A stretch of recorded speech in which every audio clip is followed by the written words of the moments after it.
Imamat pasal 27. Membayar Nasar.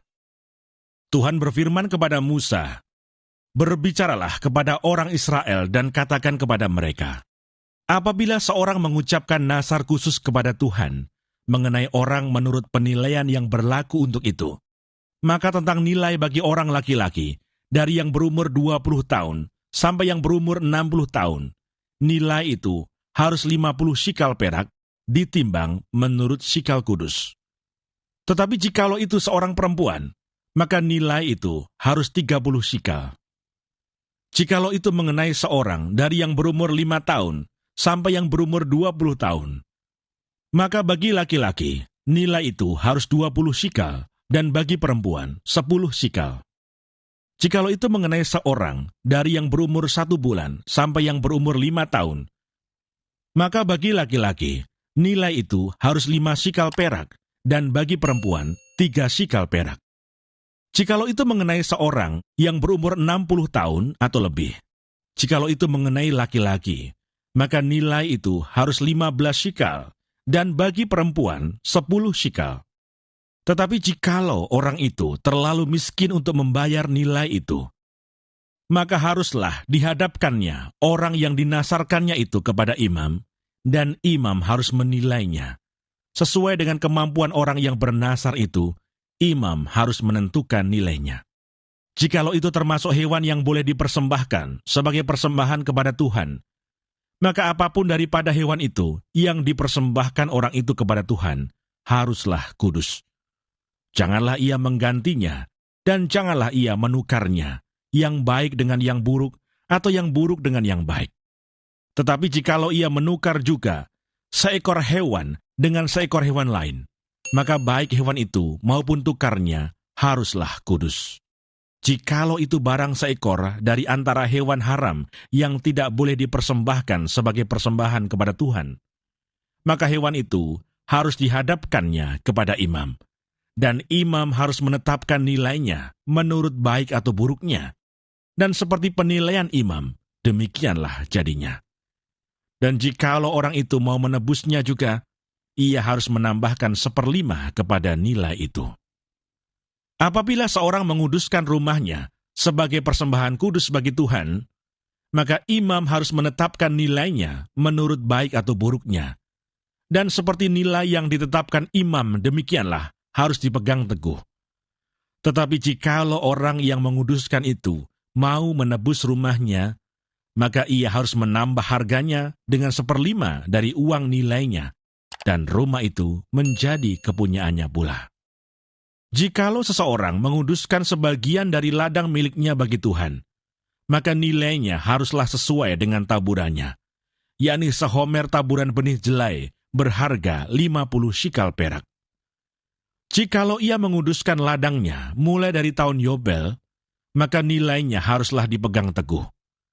Tetapi jikalau ia menguduskan ladangnya sesudah tahun Yobel, maka imam harus menghitung harganya bagi orang itu sesuai dengan tahun-tahun yang masih tinggal sampai kepada tahun Yobel, dan harga itu harus dikurangkan dari nilainya.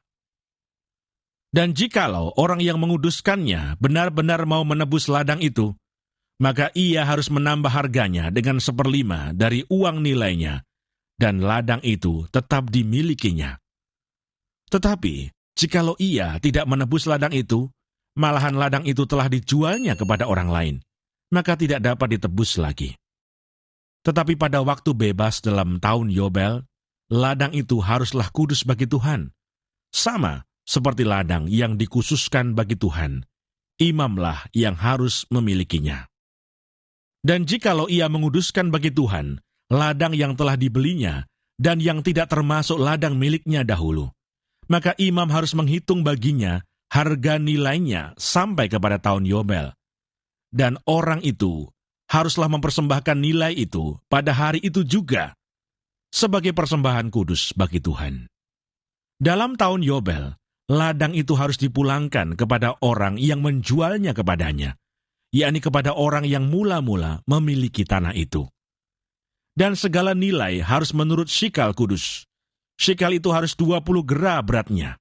Akan tetapi anak sulung yang sebagai anak sulung menjadi hak Tuhan dari antara hewan, tidak boleh dikuduskan oleh siapapun, baik seekor lembu maupun seekor kambing atau domba. Itu milik Tuhan. Tetapi jikalau itu dari antara hewan yang haram, maka haruslah orang menebusnya menurut nilainya dengan menambah 1/5. Dan jikalau tidak ditebus, haruslah dijual menurut nilainya. Akan tetapi segala yang sudah dikhususkan oleh seseorang bagi Tuhan dari segala miliknya, baik manusia atau hewan, maupun ladang miliknya, tidak boleh dijual dan tidak boleh ditebus. Karena segala yang dikhususkan adalah maha kudus bagi Tuhan. Setiap orang yang dikhususkan, yang harus ditumpas di antara manusia, tidak boleh ditebus. Pastilah ia dihukum mati. Demikian juga segala persembahan, persepuluhan dari tanah, baik dari hasil benih di tanah, maupun dari buah pohon-pohonan adalah milik Tuhan. Itulah persembahan kudus bagi Tuhan. Tetapi jikalau seseorang mau menebus juga sebagian dari persembahan persepuluhannya itu, maka ia harus menambah 1/5. Mengenai segala persembahan persepuluhan dari lembu sapi atau kambing domba, maka dari segala yang lewat dari bawah tongkat gembala waktu dihitung, setiap yang ke-10 harus menjadi persembahan kudus bagi Tuhan. Janganlah dipilih-pilih mana yang baik dan mana yang buruk, dan janganlah ditukar.